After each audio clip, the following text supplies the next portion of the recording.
listening to how you guys are asking questions of yourself is absolutely fascinating. I think it's very, very helpful and very fruitful to do that. The whole point is to get a range of opinion in a civilised and positive exchange. Not to have a kind of slanging match on particular points, but to have an exploration of what are the points of agreement, what are the points of difference, on what are very important and difficult questions to resolve. I've been coming to the whole series of the Faith Debates up here in Oxford. I've travelled from London and I feel inspired to come here because I am a young person and therefore the future of the church, and I wanted to see what everybody else had to say about that. The example of homosexuality came up a lot, which I thought was interesting. And certainly in my time in the church, 20, 25 years ordained, I think the view of the population has changed totally, really. And the church probably stayed about the same officially. So, that's where the disconnects happen. That's one example.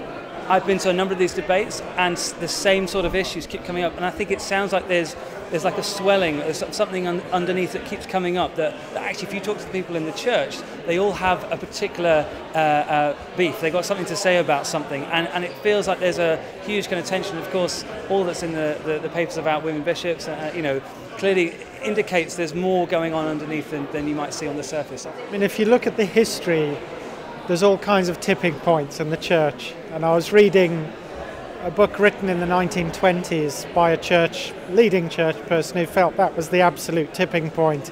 And they were losing people and losing connection with the country. And, it was a critical point. And here we are 100 years later, and we haven't gone away, basically.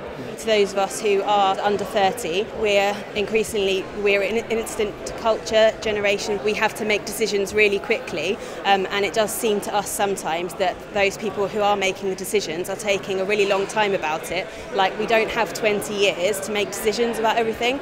With institutional structures in place, that seems harder to make moves that you might want to make quicker.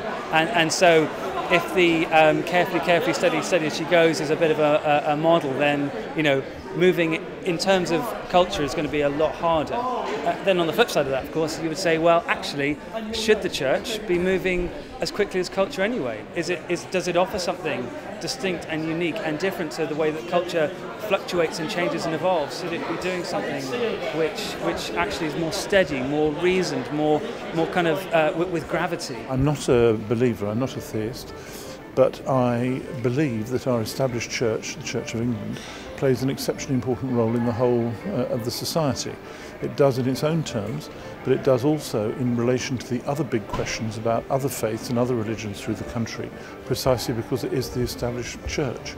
And if it is to have authority in promoting discussion about the very difficult problems that exist, it must think about itself too and think about its own future.